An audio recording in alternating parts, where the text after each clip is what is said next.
Back with another fixing faulty eBay junk video, and this time I got myself another controller. It's a Halo 4 UNSC Special Edition 360 controller, and some of you might remember I did a video on one of these not too long ago. This is mine here. Really nice controller. I use this as my default and really like it. So I saw this one, it was faulty. It was only $4.99. Well, it was really £9 because there's an extra £4 postage on top of that, but yeah, I saw this on eBay and I thought, well, I'll have a go and see if I can get it. So I bought it for $4.99. It was actually by now, I think, but it turned up today, and I've got it here in the package. Not been opened yet. So as always, I thought I'd open it up and check it out, see what kind of condition it's in. The seller listed this as, what was it, faulty right bumper, battery pack missing, and unsure of any other possible fault. So I'm not too sure what the bumper problem could be. I'll have a look at that, but as for the battery pack missing, I've got tons of them lying about, so that's not a problem.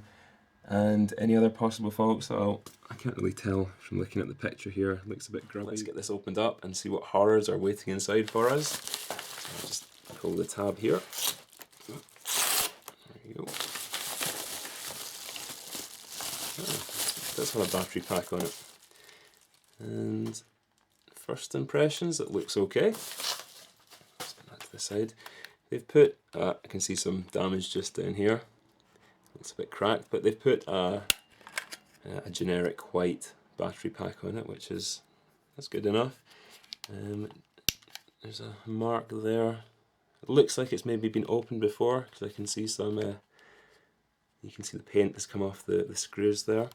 It's maybe someone's tried to get into it and failed. It's a little damaged around the screw holes there. You do need a special, or you're meant to use a special tool to take these controllers apart, but maybe someone hasn't had that and they've just tried to butcher it open. But so far, everything looks as it should. Buttons all feel okay. It's pretty grubby, but otherwise it looks fine to me. So what I'll do now is I'll go grab a battery pack. I can see this is not secured properly. What I'll do now is I'll go grab a battery pack and just see what is and isn't working on it. But there you go. £9 investment so far. Doesn't look too bad. I'll just take the battery pack out of my own controller here. The batteries in that are good. And pop this one out. Oh. Pop it in there. And well, it seems to want to turn on, so that's a good sign. What I'll do is I'll set up my 360 and see if it syncs and see which buttons are and aren't working on it. I managed to get it to sync up to my 360. It wasn't a problem at all, and for the most part the buttons all seem to work and do as they should. So you can see here I'm navigating the menu. I can go up and down, and the face buttons work as well. So far so good, no problem there.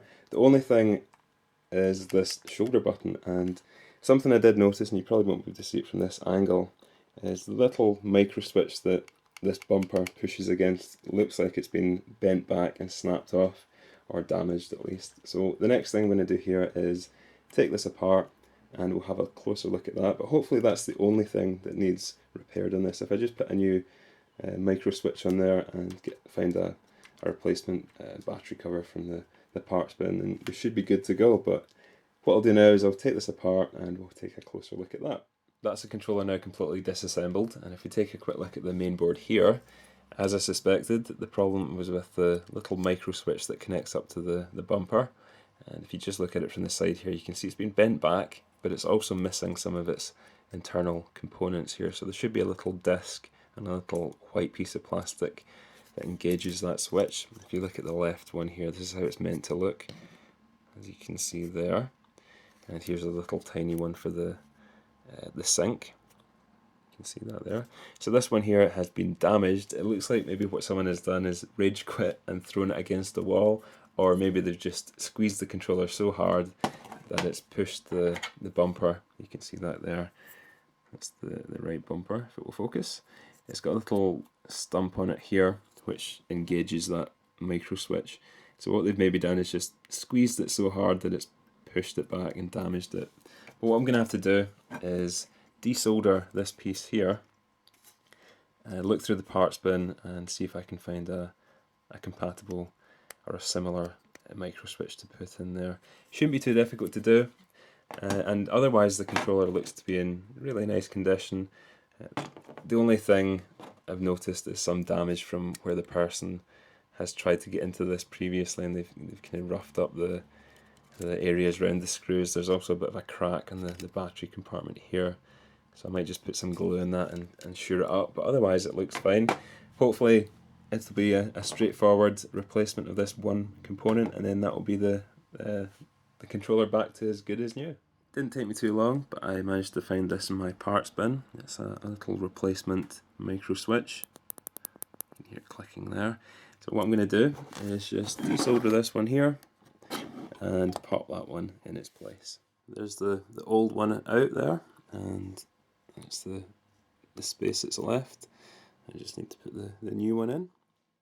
That's the new switch now in place. It didn't take me too long, it took me about 5 minutes to take the old one out and put this new one in.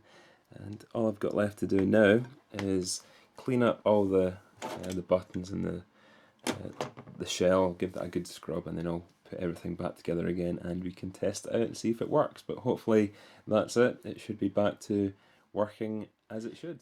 Just a quick tip for anyone that wants to know how to get these things looking like new again, and I get asked this quite often about how I go about refurbishing old consoles and controllers, and this is, I suppose, the big secret to it. You just take everything apart, fill up your bathroom, your kitchen sink with some warm soapy water, and literally just throw everything in there for about 5 minutes. And when I mean everything like buttons, even the rubber membranes off the controllers, and just let them soak for 5-10 minutes. I also use an old toothbrush and just give everything a good scrub. Then I just rinse them off like this. Let them sit and dry for however long it takes, and then reassemble, and that's pretty much all there is to it. I do this for controllers, consoles, you name it, and I guarantee you 9 times out of 10 the end result will be something looking like it's brand new, and it will also be nice and clean as well. It won't have any disgusting gunk or germs on it. But that's the secret of getting things refurbished and looking like new. Put them in your bathroom sink for 5 minutes. That's it all cleaned, dried and reassembled, and it's looking nice and shiny and minty fresh again, as you can see there. And I put a new battery cover on the bottom, put new batteries in it, I fired it up, and as you can see, that bumper is working great, as are all the other buttons. So got myself a nice fully working Halo 4 limited edition controller for just under £9, so I'm really happy about that. I can use this as a spare. So thanks for watching, and I'll catch you again soon.